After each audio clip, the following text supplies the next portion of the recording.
Those of you who watch this channel have probably seen the video I uploaded a little bit ago about how Final Fantasy VII changed my entire life, and if you haven't seen it, I do recommend checking it out because it didn't really get many views and it meant a lot to me. But this series is something that's really impacted me for a long time, the Final Fantasy series, along with, its kind of younger cousin, Kingdom Hearts. Now, Final Fantasy VII has a special place in my heart, so when they announced they were making Ever Crisis, I was like, oh boy, this looks cool. And then it was announced that it was going to be a mobile game, and my oh boy changed to oh boy, okay. And now I want to take a look at if it's worth your time to actually play this game or not. I don't think all mobile games are trash. I do think there's a little bit of a misconception on that, but mobile games almost all being free means that they all lean towards microtransactions. That said, so do console games now that are $70 a piece, but still, it's usually a little more egregious with mobile games. So we're going to take a look at the good, the bad, what I like, what I don't like with Final Fantasy VII Ever Crisis today. If you enjoyed today's video, please be sure to leave a like and subscribe. I am trying to make more Final Fantasy videos. I'd like to circle back around to Kingdom Hearts as well, and we have a lot of fun stuff coming up with Assassin's Creed, Metal Gear Solid, and more, so I hope you'll join us for the ride. I appreciate you. So I think one of the most pertinent questions around this game is, what is Ever Crisis? What is this game? Because I don't really think that the trailers did a very good job of explaining it. It starts in a very weird way where it starts talking about, another chance at retelling history in a way, and you have Cloud teaming up with Zack in the intro cutscene, things that don't really happen too much in the original timeline, so you're kind of like, where does this take place? And what it really comes down to is that this is an alternate version of Final Fantasy VII's original compilation, I should say. And when I say it's alternate, I don't mean the story goes wildly differently. What I mean is just that the lines are not one for one, not everything is an exact replica of the way it was, but this is essentially a retelling of the original timeline of Final Fantasy VII. Now, how that ties into the future, and if that will be changed at all, considering some of the new characters in it, that's going to be, left up to the developers and the rights holders over at Square Enix and stuff. But right now, the way that this has been presented to us in-game is that you are essentially replaying through the original Final Fantasy VII and the movies and games around it in that original timeline, but a little bit more simplified. Now, there's a lot of good and a lot of bad to this. I suppose the bad to start out would be that it is somewhat beholden to the story that we've already seen before for mega fans, but the good for it is that it does give you an opportunity to play through a lot of events that you might not have been able to play previously. For example, there are mobile games that have shut down. There were movies that were never games that you couldn't play that are confirmed to be coming to this game as playable chapters. So those are things that are now going to be playable as a game. Those things are all great. But at the same time, it does beg the question of if this game will last, because some of these products have already gone away in the past. Games like Final Fantasy VII The First Soldier, that game is gone. It was a battle royale that was using elements from Final Fantasy VII, and that game is just dead. But this game, Ever Crisis, takes the characters from that game, expands on their story. It starts introducing characters like Glenn, Lucia, and also Matt, and it actually gets into some of the events from before Final Fantasy VII and even before Crisis Core that we didn't really get to see. So for example, we're seeing soldiers that aren't really genetically modified like Sephiroth. They're just kind of really tough guys. We see things like that. We see a war that Shinra was involved in before Crisis Core. This is stuff that I think is interesting that without this game we wouldn't really know much about, but it does make me wonder, okay, well, in 5 years, is it going to be the same situation where this game is shut down, those things are unplayable again, and it was all kind of for nothing? That's one of the big problems with mobile games, and I think one of the reasons that they get so panned by people is that they really are seen as disposable. They're seen as make a quick buck or a bunch of quick bucks and move on. And I think Final Fantasy VII Ever Crisis does a lot good, but it certainly does have that problem built into it as well, where the game is constantly asking you for money. Now here's the difference. This is probably the first game I've played mobile-wise in terms of, trying to be a serious, full-on 3D game. I'm sure there's more out there, but it's one of the first I've played where I haven't hit a lot of roadblocks that require money. Now, you certainly can buy things. I've bought a few things in the game. I've bought a few things to get costumes. I've bought a few things to get better weapon materials. Why have I done that? Because the game was free, so I don't really care. But I do think that with games like this, you have to be very careful if you have addictive personality issues, or traits, I should say, that you don't just get sucked into paying hundreds of dollars on the game, because it could happen. I do think this game does a very good job of giving you a lot of stuff for free. For example, you can play through the entire story of the game for free. There's really nothing locked behind paywalls, at least as far as I've seen. You can play through multiple chapters of each storyline for free, and more are going to be added over time.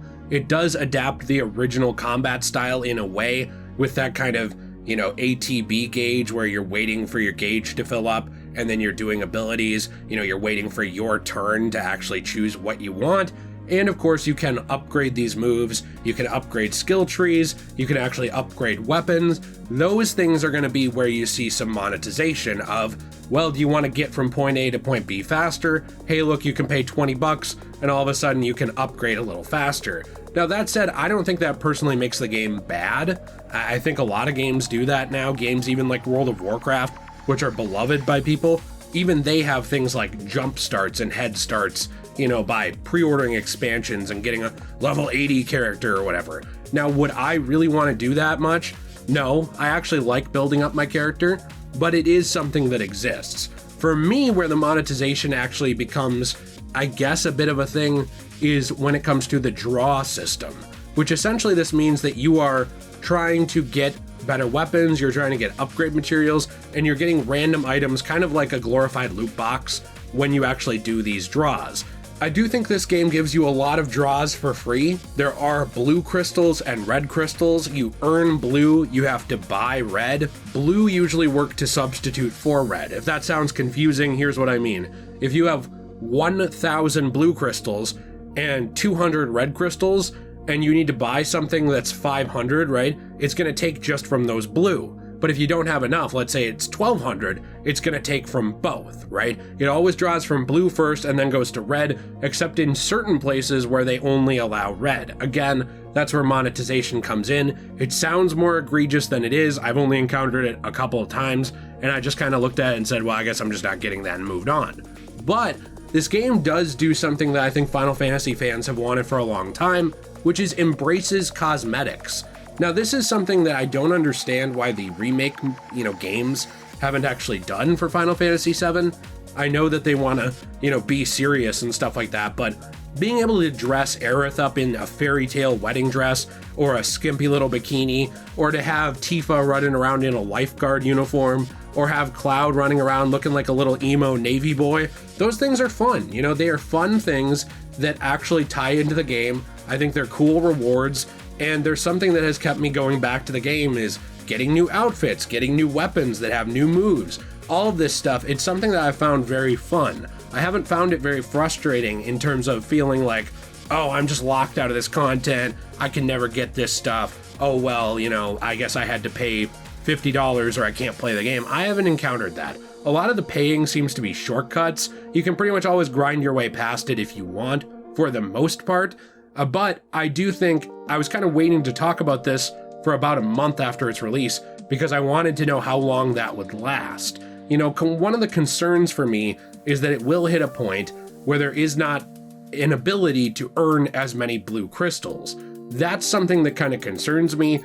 I have a lot of hours in this game so far though, and I haven't really encountered that. I do want to throw in the middle here real quick that I am playing this game over on my Let's Play channel, Degenerate Plays. That's one of my other channels. The link to that channel is in the description down below. So if you want to actually see some of our thoughts as we go on the game, see some of what I'm talking about, actually, just moment to moment, that is over there. Again, the description down below. If you want to see more, we hang out on that channel, play a lot of games podcast style and have fun. We have been enjoying this game, but it's one of those games you have to kind of try or see for yourself a lot of times to kind of understand what's going on. This game is what is called a gacha style game, which is more of a Japanese thing, but those are frowned upon because they're often viewed a little bit like gambling, because the idea of trying to get a random weapon with better stats, or, trying to get tickets to pull a very good outfit, those things piss a lot of people off. For me, they don't really bother me too much if they're not really egregious, and here I don't think they are. I will admit, I'm not trying to make excuses for the game, But Final Fantasy VII is one of my favorite properties of all time when it comes to fiction. You know, for a lot of people, it's like Harry Potter. For some others, it's Star Wars. I like those things too. I put Final Fantasy VII above them for something I care about, okay? So I'm gonna tell you right now, I have a little bit of a bias in terms of just loving the story, the world, the characters, and all of that. And I do think that this game does a really great job of propping itself up on those elements. For example, the art style of the game is fantastic. The art style in the original game, fun for the time, but it certainly has aged, you know? I love Final Fantasy VII Original. It will always be one of my favorite games till the end of time, but that game, it does not have super impressive visuals in most of the areas. In fact, modders on PC builds of the game have massively improved it over time and made better ways to play that game, you know, on PC. And this game, what it did is it really completely redid the graphics of the overworld. It redid the graphics of when you're actually running around in Midgar or in the world of Gaia or in, you know, the game of Crisis Core, you know, any of these places. Instead of it being the graphics of the original Final Fantasy VII, it's a mixture of that with remake. Here's what I mean.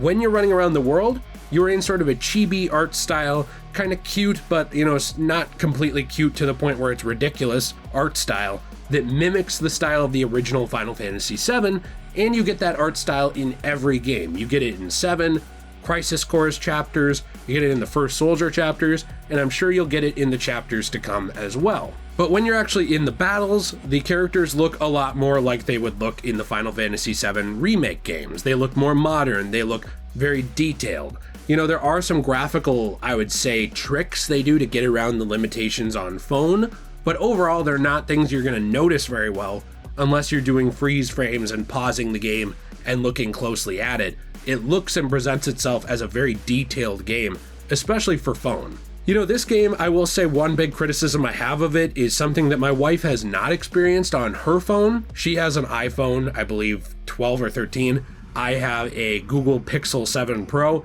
On my Pixel 7 Pro, this game runs hot. Now, it gets to the point, and I've read this is just an issue with my phone too, so I will admit that, but it does get to the point where occasionally it gets a little uncomfortable to hold my phone playing the game, and I'm like, okay, well, it's time to take a break and let the phone cool off, or maybe it's time to just kind of, you know, do something else for a while or just set it down.